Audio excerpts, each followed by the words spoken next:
How can we improve the braking of my 1965 Ford Mustang? Firstly, these have got to go.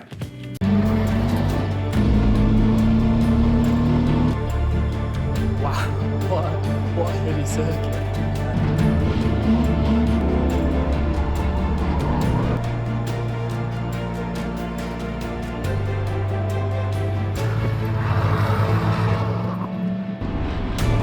In this video, we are going to have a look at upgrading the 1965 Ford Mustang front brake system. Now, this particular setup is the Kelsey Hayes discs and pads. Well, I say Kelsey Hayes discs and pads, it's that sizing, although these are drilled and grooved discs. I think from memory I bought from Rock Auto halfway through my first season of racing.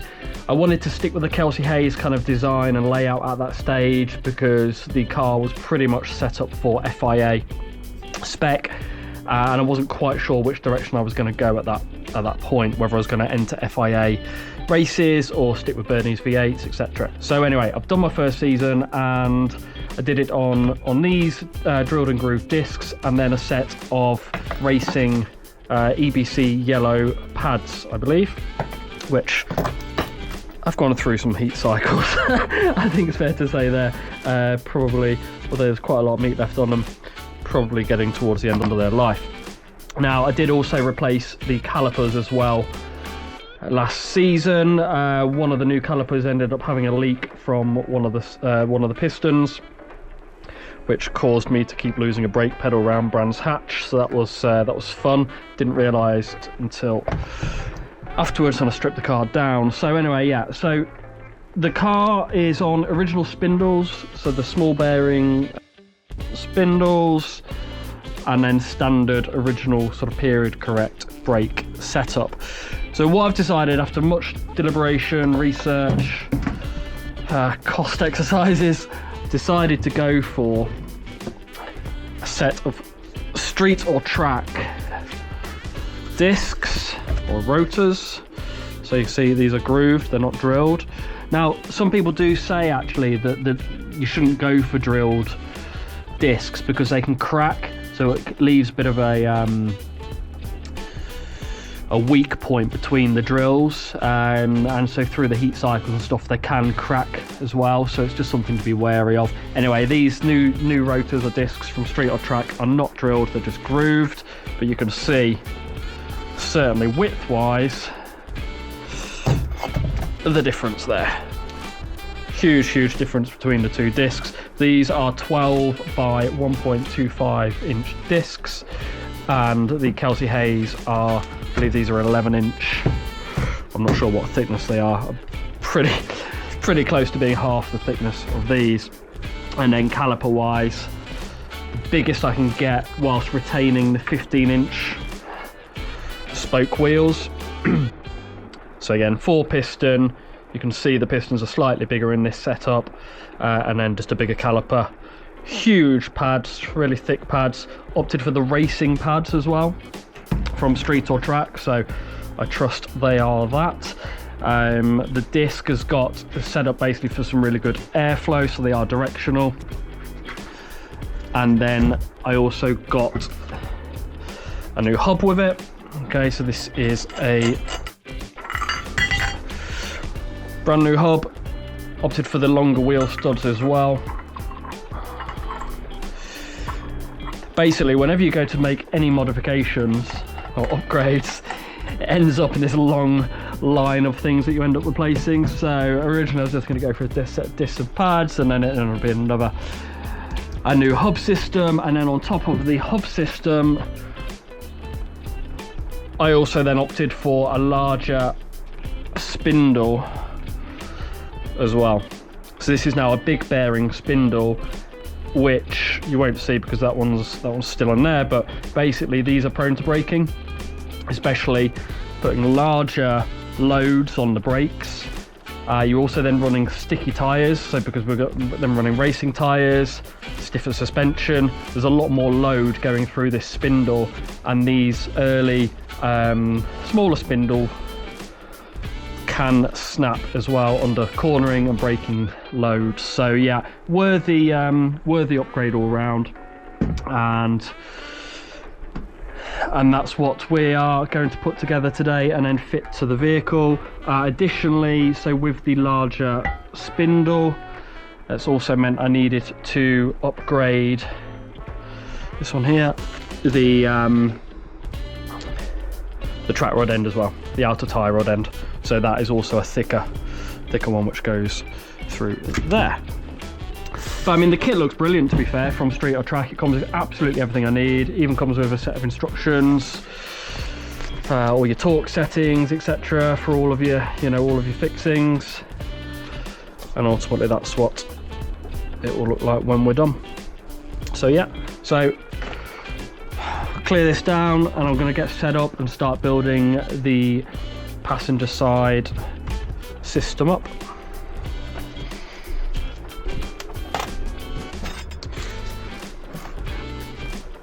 So this side, I'm doing the passenger side, and according to the instructions, the caliper mounts at 10 o'clock or 2 o'clock. On the passenger side, it mounts at 2 o'clock, so as you're looking at the spindle. So it's very confusing for us Brits, because driver side and passenger side is actually the other way around. So yeah, we always have to try and remember, but this is quite a simple setup, apart from when we throw our sockets on the floor. We got it.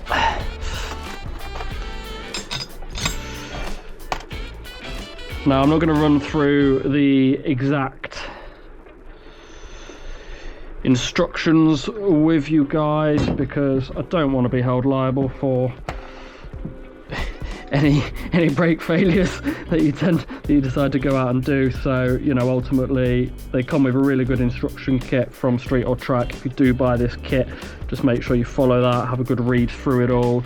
There's instructions on what to torque the bolts to, what to Loctite, what not to Loctite, etc, etc. So that's up to you guys, but I'm just going to give you a general overview of what the kit comprises of.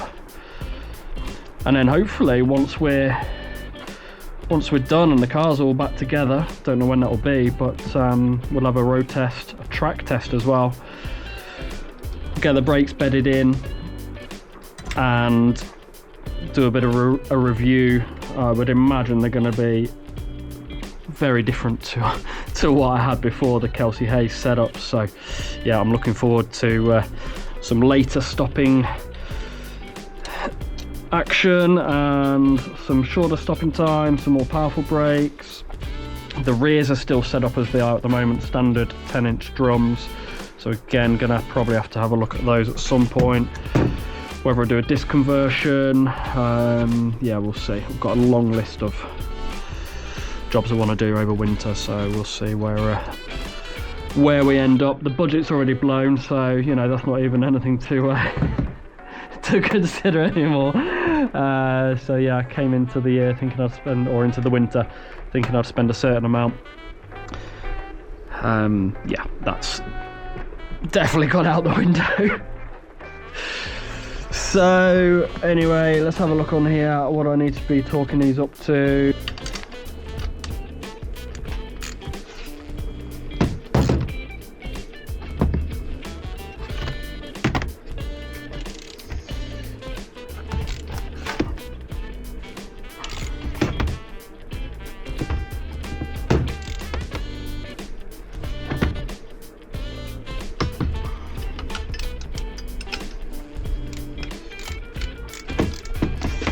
Probably be better in the vice. However, you guys are sat on the vice. I've had to put the camera on the vice because my headphones just run out of battery. Such annoying.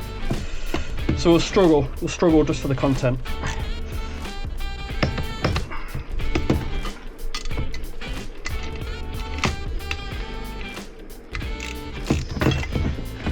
So these ones are being torqued up to 40 foot-pounds.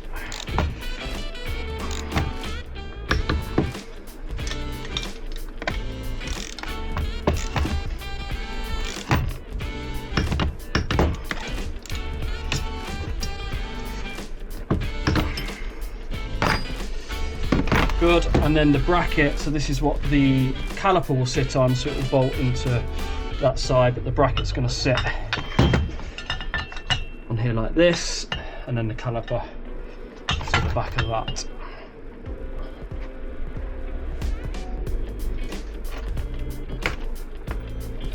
So I need to have some Loctite to these.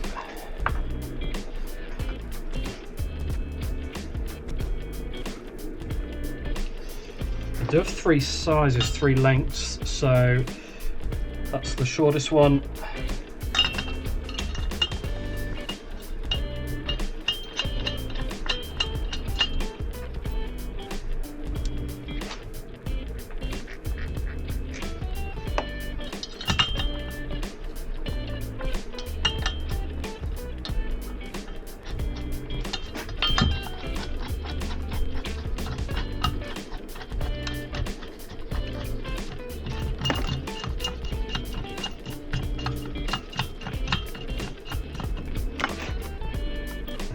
More Loctite on this last bolt ready to go in.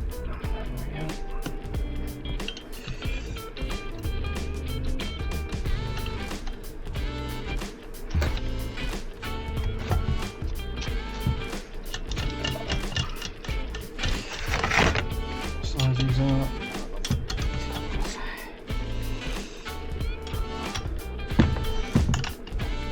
Again, I should really buy myself a set of Imperial spanners and sockets, but I get away with metric.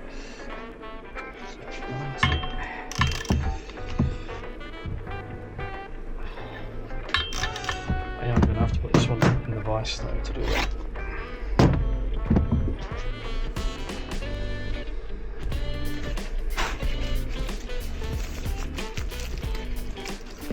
That's all now torqued up, brackets on there, and then what will happen is the caliper will connect to that and bolt through there as well. So obviously we need to get the disc on.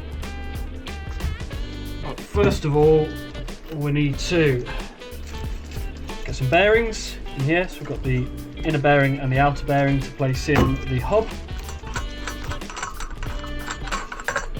Get this off. And then we've got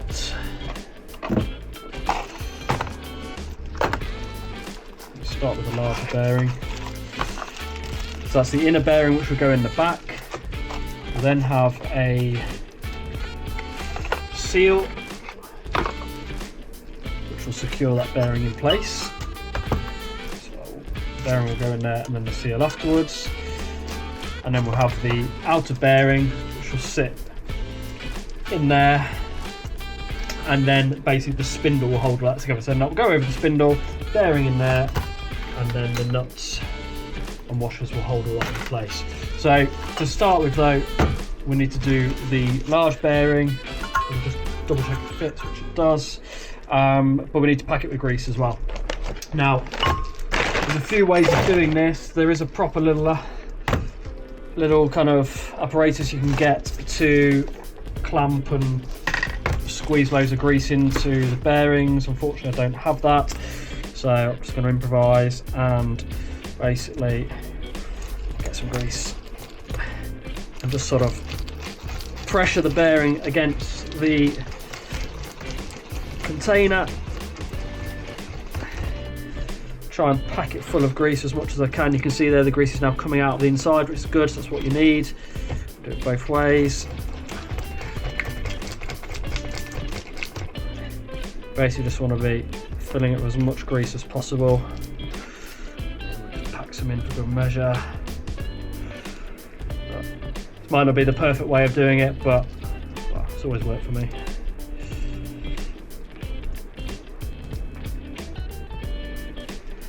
And then once that sits in place, it will just run around in all that grease anyway. So that looks good. And place that there in the hub. Wipe our hands on something.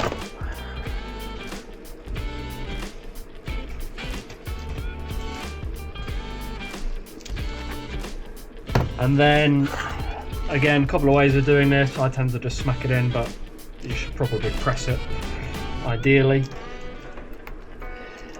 and ideally want a flat surface to go across it and hit it evenly. If you've got one, which may or may not work, we'll try it.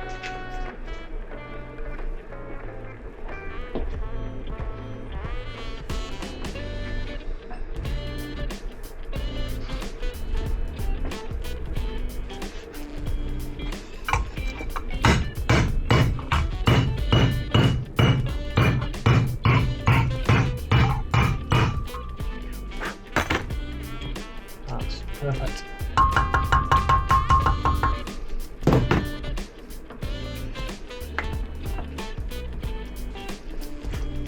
Okay, so that's pressed there, seated nicely against the hub, and then that's going to retain the grease in there and also the bearing in its place as well.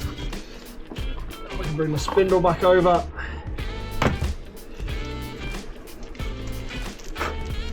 That will then sit nicely down onto the spindle. Might need a bit of help on, as it does. Okay. Be a bit loose at the moment. There we go.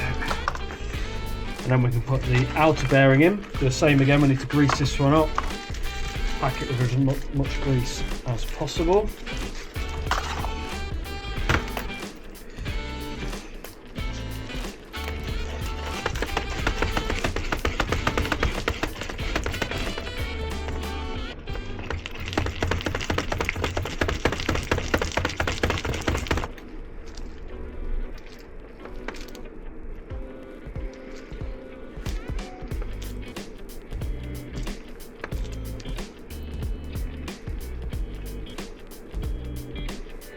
Okay, place that in there.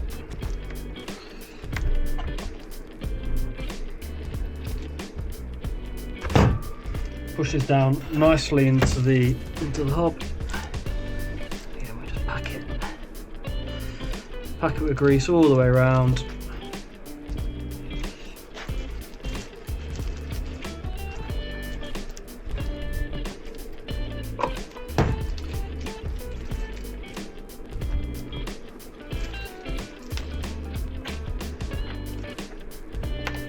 And then to hold all this together, basically gonna, if you can see, there's a there's like a slot on the washer, and that just sits there nicely on the spindle, so it stops that spinning around. And then you've got your retaining nut. Now, it's quite important with this that you don't over tight these bearings. Basically, what we need to do is just tighten it until keep turning the hub all the time as we're tightening this nut down, and then just as it starts to tighten up and getting resistance in the hub, then you just back it off, 1/4 of a turn, and then that's it, done. And then what we do is we put this on and then the split pin to just hold it all in place. And I do just need to use the vise for this bit so I can get it all level and things, so I'll move everything around to do that.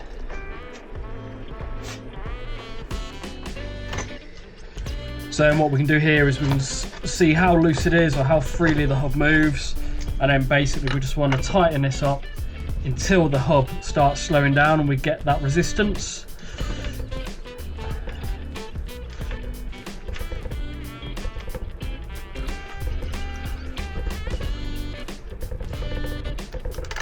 Which is doing so there. And then we back it off 1/4 of a turn,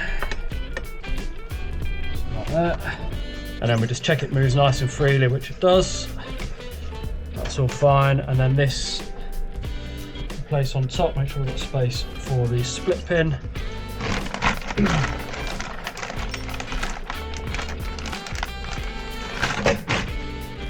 And then we can push the split pin through here.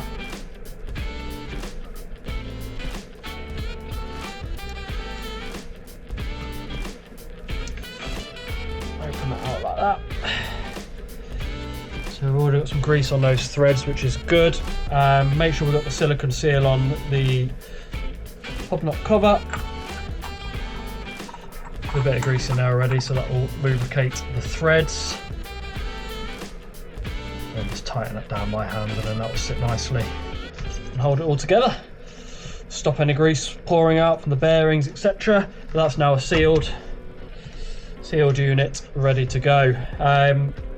What we need to do now is fix the rotor or the disc to the back of the hub, but to do that we need to take the hub off, or the top of this hub off, and then bolt it all together. So we need to take out these 3 retaining Allen key bolts. Without throwing them away, maybe. A good move.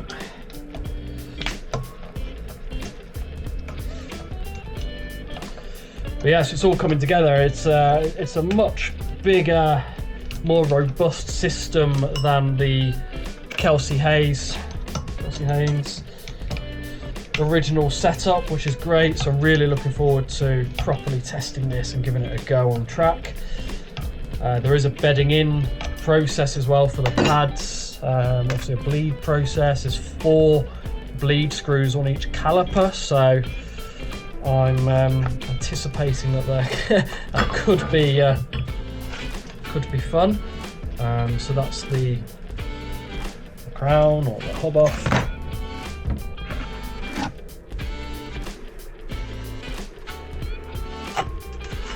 And then this doesn't go that way. It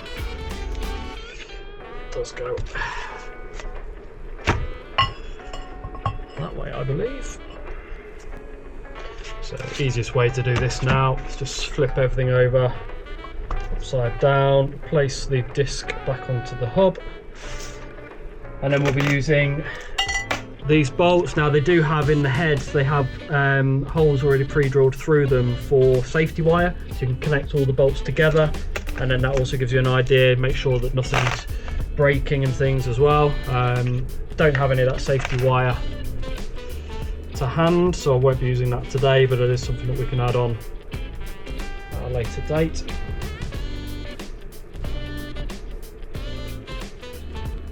I caught that tea just in time. It's just going cold, so all this recording for my tens of followers and I nearly missed my tea.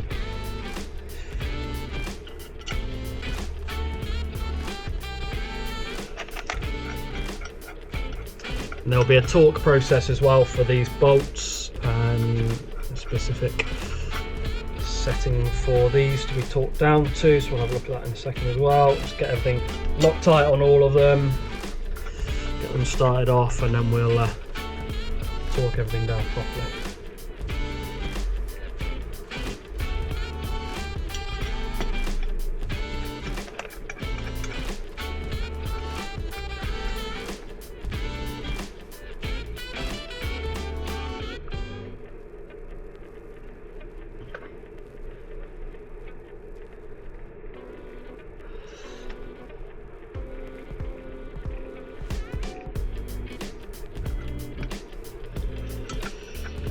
But time's running out. I mean, we're only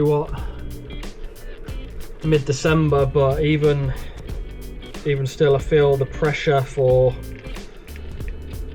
the season starting. So the first race of the season in 2026 is in April, mid-April I think it is, and that's at Silverstone, and we're doing the GP circuit, so that'll be amazing. I've never done the GP circuit. I've run around it. Just under 6 kilometers the circuit, but I've never driven it. Last year we did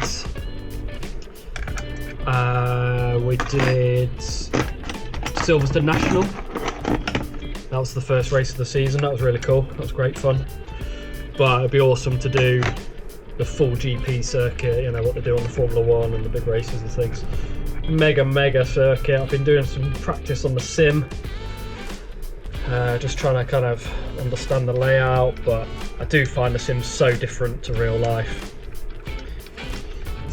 It's good for just remembering track layout and things, but I do find when you actually then go and do it in real life, braking points, the turning, the view of the track, the camber, you know, just everything really is very different. so you have to take it all with a bit of a pinch of salt, but it's a good just for general gauge and a general learning. I use Project Cars 2 as the game on the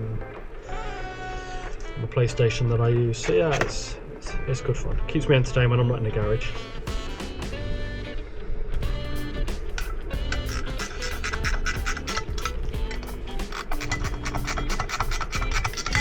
So I'm just going to nip these down with the ratchet spanner,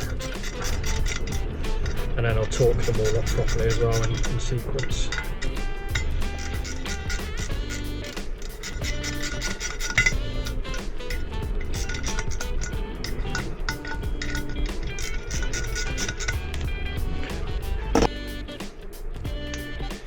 That's 15.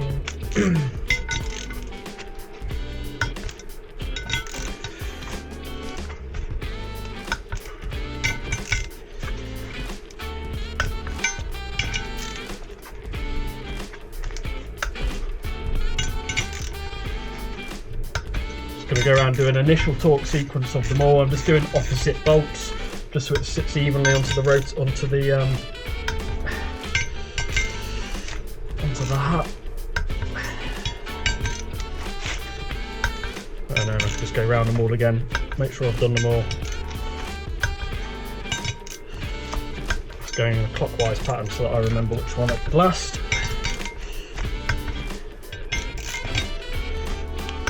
They're all evenly torqued down, which they now are.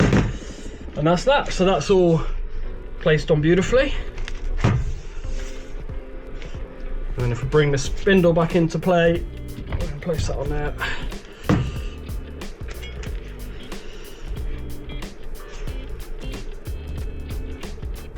Should get that lined up correctly. And that sits on there beautifully, so we can get those 3 Allen bolts placed back in, tighten that down.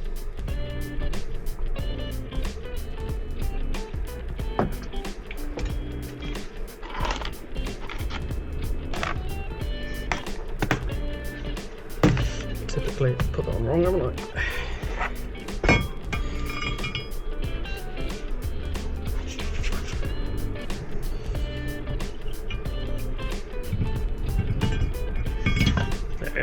Just get it lined up with the correct holes for these bolts as well.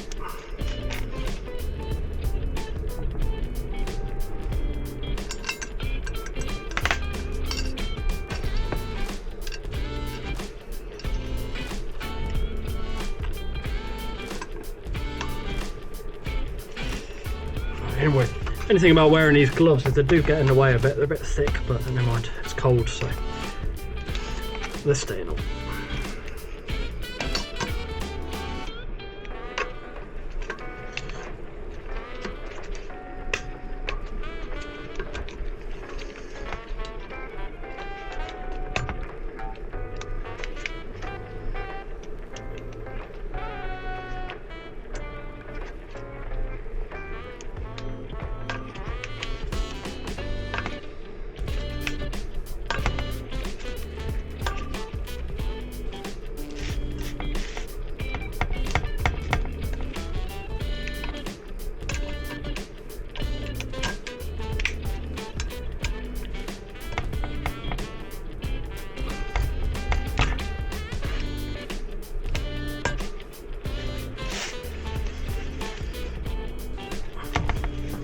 Okay, so that's that done, and then we can look to place the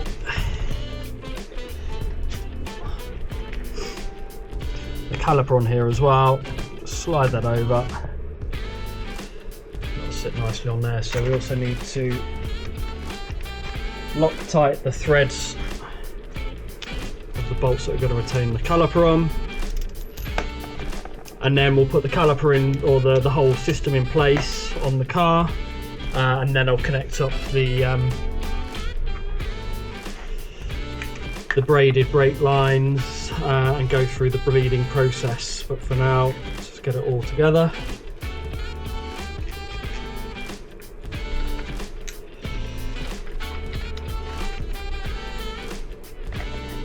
And I'll torque these up when it's all mounted on the car as well, because then I've got a better fixing for everything.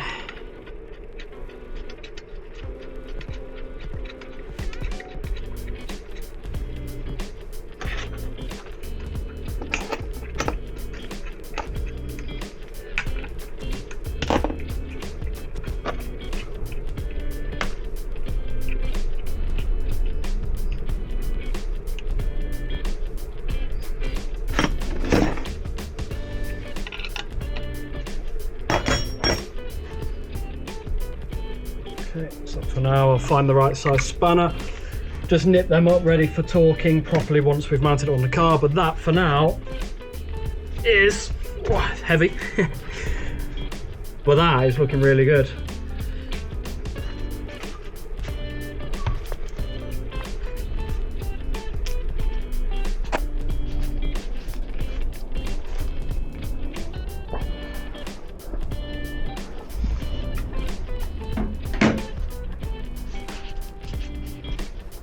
And then here is one I made earlier. So this is the passenger side one, which I've already built up and placed on the car. And we can see it's all in place, everything's torqued down nicely. We've got the bigger track rod end on there, so the whole car will need a full alignment once we're done. We've got the brake lines on, haven't done the bleeding process as yet, but as you can see, you've got 4 bleed nipples on the calipers. I have cracked a couple of them off. I was waiting for some new brakes pipe spanners which have just arrived today, so I can go through the full bleeding process on these. But you know, you can really get an idea of the size of what we're working with and the power that will be behind the braking. So yeah, new spindles on, all looking really good. Previous video you can see how I've strengthened up the shock towers. I've done some lowering on the springs as well, tightened up and stiffened up the shocks. So lots of content to look back at if you wish to see, you know, all the other jobs I've been doing on the car, ready for 2026 season. But you know, really happy so far with how these brakes are looking. And this is the Street or Track set, and they are 12-inch by 1.25 rotors. So yeah, pretty happy. Get the other side on and I'll give it a road test.